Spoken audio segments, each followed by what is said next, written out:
I hate even saying this from the standpoint. White হাউসের শান্তি চুক্তিতে মার্কিন প্রেসিডেন্ট ডোনাল্ড ট্রাম্প ও ইসরায়েলি প্রধানমন্ত্রী বেনিয়ামিন নেতানিয়াহুর সম্মতির পর ট্রাম্পকে বাহবা দেন অনেক বিশ্ব নেতা। তবে সময়ের সঙ্গেই ফিকে হচ্ছে আশার আলো। To the war itself, not just Gaza.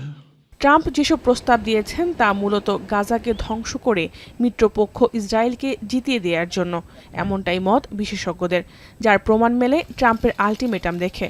প্রস্তাব পেশের কয়েক ঘন্টার মধ্যেই ট্রাম্প ঘোষণা দেন ৩ থেকে ৪ দিনের মধ্যে হামাসকে এই যুদ্ধবিরতি প্রস্তাবে রাজি হতে হবে, অন্যথায় এই খেলার শেষ করবে Israel.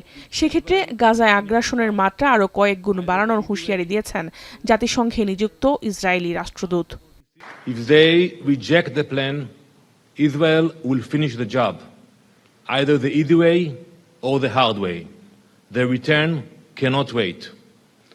This is not only a roadmap to bring them back, it is also a plan to end the tyranny of terror that was unleashed on October 7th.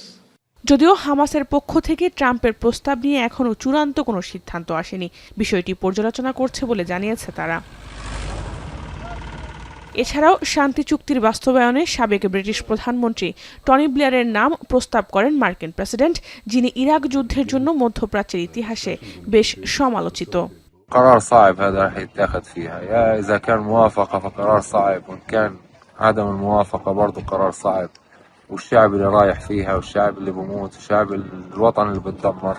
فهو سجله مع الفلسطينيين أسود جدا، فهو غير محايد، هو منحاز كليا لما تريده إسرائيل والولايات المتحدة الأمريكية، كما أنه مجرم حرب.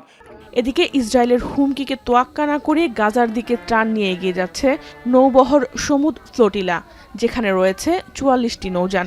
ইতোমধ্যেই গাজার খুব কাছাকাছি পৌঁছে গেছে তারা। এই অবস্থায় যে কোনো সময় তাদের উপর হামলা হতে পারে বলে শঙ্কা করা হচ্ছে।